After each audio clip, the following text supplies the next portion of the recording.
Good news para sa Los Angeles Lakers dahil etong si Austin Reeves ay malaki ang posibilidad na maglalaro na dito nga sa Game 5 dito sa NBA Playoffs kontra nga dito sa Houston Rockets. Ito mga boss, napaka-solid talaga ni Luka Doncic, hindi lang malupit na player, napakabait din na isang teammate. Dahil matapos nga naging gulo dito nga sa Game 4 ay nag-offer etong si Luka Doncic na kung sakaling magkaroon ng fine etong si Adotero ay babayaran niya daw ito.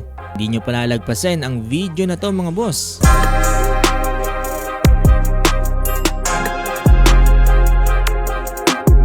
So, kung maalala nyo mga boss, nitong nakaraang Game 4 ay nagkaroon nga ng kaunting gulo dito nga sa pagitan ng Los Angeles Lakers at dito nga ng Houston Rockets. Kung saan dito nga sa huling minuto ng 4th quarter, etong si Adotero ay medyo na-involved sa kaunting gulo.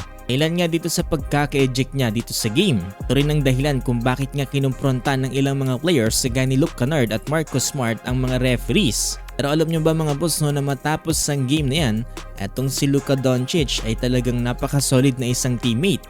Dahil ayon nga dito kay Dave McMenamin, etong si Luka ay nag-offer dito nga kay Adotero na babayaran niya nga daw ang lahat ng mga posibleng maging fine nito. Talagang napakabait na player talaga ni Luka Doncic mga boss no, isipin nyo ay handa siyang bayaran eto nga posibleng maging fine ni Adotero. Gets din kasi ni Luka na etong si Adotero ay starting player pa lang.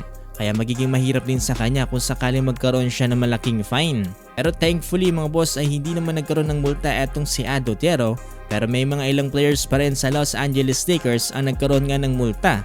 Itong si Marcus Smart ay pinagmumulta ng NBA ng $35,000 for questioning the integrity of the game officials. Kasama itong si Luke Kennard na kung saan pinagmumulta din ng $25,000 for directing inappropriate language toward game officials. Sa kabilang banda, good news naman for the Los Angeles Lakers dahil ayon nga dito kay Shams Charania, eto nga daw Los Angeles Lakers star na si Austin Reeves ay optimistic to return to action in Game 5 against the Houston Rockets. Pero bago yan mga boss, eto sinabayan ng molten basketball etong init ng NBA Finals ngayon. Bagsak presyo sila, 66% off, ating tig 1,600. Ngayon mabibili mo na lamang ng 539 pesos sa Shopee. Ano pang hinihintay nyo, i-click nyo na yung link sa comment section. Ito for the first time, simula na nagkaroon ng injury etong si Austin Reeves ay nagkaroon ulit siya ng pagkakataon na humarap sa media.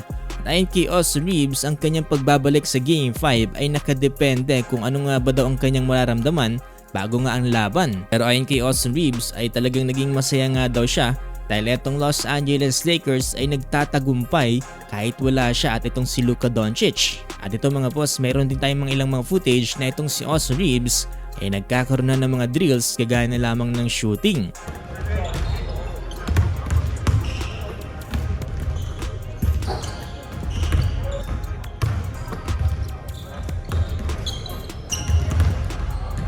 Ayan mga boss, nakikisuyo po ako sa inyo na paki-like po itong ating video at paki-follow na rin po sana itong ating page dahil magiging malaking tulong na po yan para sa ating channel.